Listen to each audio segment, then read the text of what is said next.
but there it was, dusty and huge, with a shiny feather sticking out like a sword in a scabbard.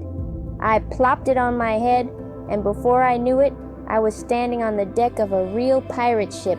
No, I didn't imagine it. I was really there, and everyone was looking at me like I was their captain. "Oi, Captain TYR, what be our orders?" a scruffy, one-eyed pirate asked. His name was Mr. Stubbs, and he smelled like fish left out in the sun. "Orders? I looked around. The ship was big, with sails flapping like giant wings. The crew was a mix of rough, grumbling pirates. They all stared, waiting for me to say something smart. "Set sail," I shouted, waving my little hand like I'd seen in pirate movies. "We're going to hunt the Kraken." The pirates cheered, which was good, because I didn't actually know what a Kraken was, only that it was big and scary, and finding it sounded like a proper adventure. The first days at sea were hard. The ship rocked like it was dancing a wild jig, and I kept tripping over ropes and barrels. The crew was noisy, laughing, arguing, and singing songs I didn't understand. "Captain TYR," said Big Bill, the strongest pirate on the crew, "you don't look like much of a captain to me." I puffed out my chest. "A captain doesn't have to look like a captain. He just has to be one. Now swab the deck." Bill grumbled, but grabbed a mop. I was learning that being captain meant a lot of yelling and pretending you weren't scared, even when you were. One night, Mr. Stubbs told me about the Kraken, a monster with arms longer than a ship's mast. It dragged ships down to the bottom of the sea. I gulped, but said bravely, "We'll stop it. You'll see." That's when we spotted a shipwreck in the distance. Broken boards floated in the water, and the name on the side read, "The Storm Bringer." "It's the Kraken's work," whispered Stubbs.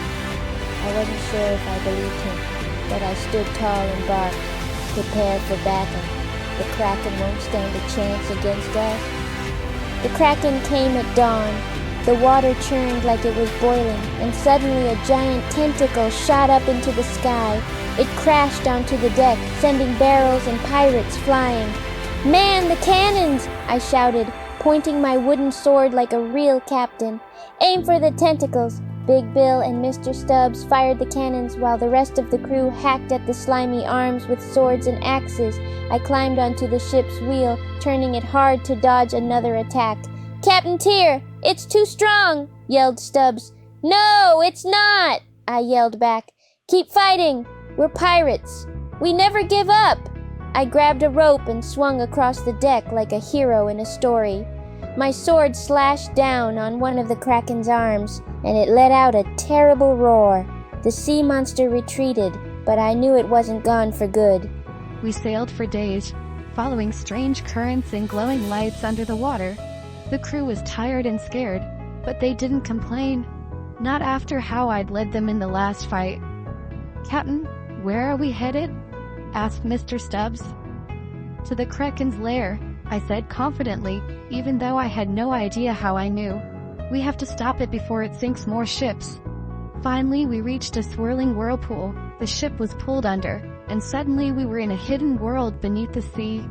Giant coral towers glowed like lanterns, and fish bigger than horses swam around us. At the center of it all was the Kraken, waiting. "Battle stations," I yelled. "This is it?"